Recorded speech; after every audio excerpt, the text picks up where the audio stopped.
What's remarkable is not how many failed in the face of discrimination, but how many men and women overcame the odds. How many were able to make a way out of no way for those like me who would come after them. But for all those who scratched and clawed their way to get a piece of the American dream, there were many who didn't make it. Those who were ultimately defeated in one way or another by discrimination. That legacy of defeat was passed on to future generations. I can tell you that in the next election, we'll be talking about some other distraction. And then another one. And then another one. And nothing will change. This is not about low income. It's not about rich people, poor people. It's about people.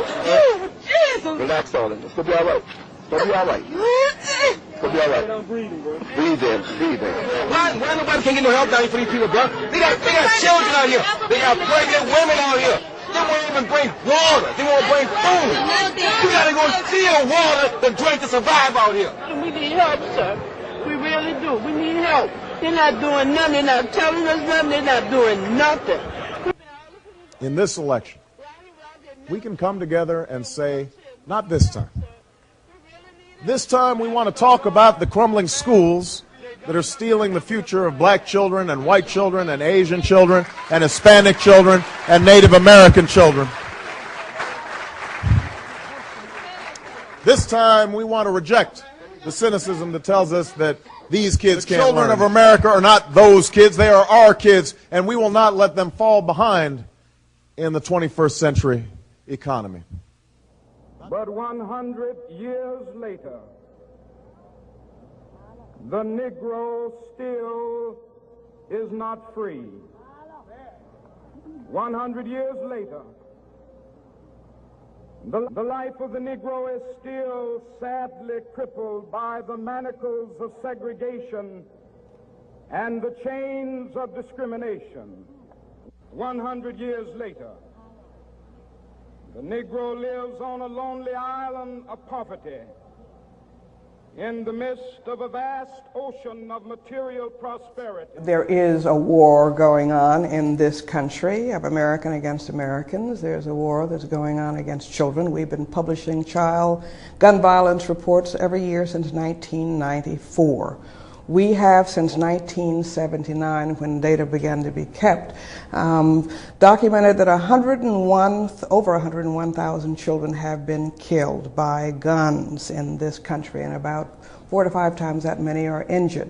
That's more, in fact, there's almost twice the number of battle casualties that we had in the entire Vietnam War. We lose 32 children and teens every 4 days, the equivalent of Virginia Tech. It's been quiet. 4 days? Every 4 days. We lose almost 8 children every day to gun. We've got to deal with poverty and jobs that people need. People need hope. They need a sense of a future. They need a stake in the society. They need to be able to grow up, go to college, or get a career, or get a job that can support a healthy family. They need to feel that they're part of a country that values them and gives them opportunities to contribute. We talk about loving children and about family values, and yet we are alone in letting 9 million children go without health insurance. No other industrialized nation does this.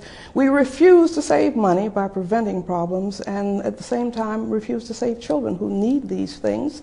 And so I think it's time for us to reset our moral compass, our common sense compass, to say we're going to back up our words to educate every child, to provide every child health care, and to deal with child poverty, which is an obscenity in the richest nation on earth. So it's about us. It's about adults not taking responsibility for children. That simple. That simple. I'd like somebody to mention that day that Martin Luther King Jr. tried to give his life serving others. I'd like for somebody to say that day that Martin Luther King Jr. tried to love somebody. I want you to say that day that I tried to be right on the walk. I want you to be able to say that day that I did try to feed the hungry. I want you to be able to say that day that I did try in my life to clothe those who were naked.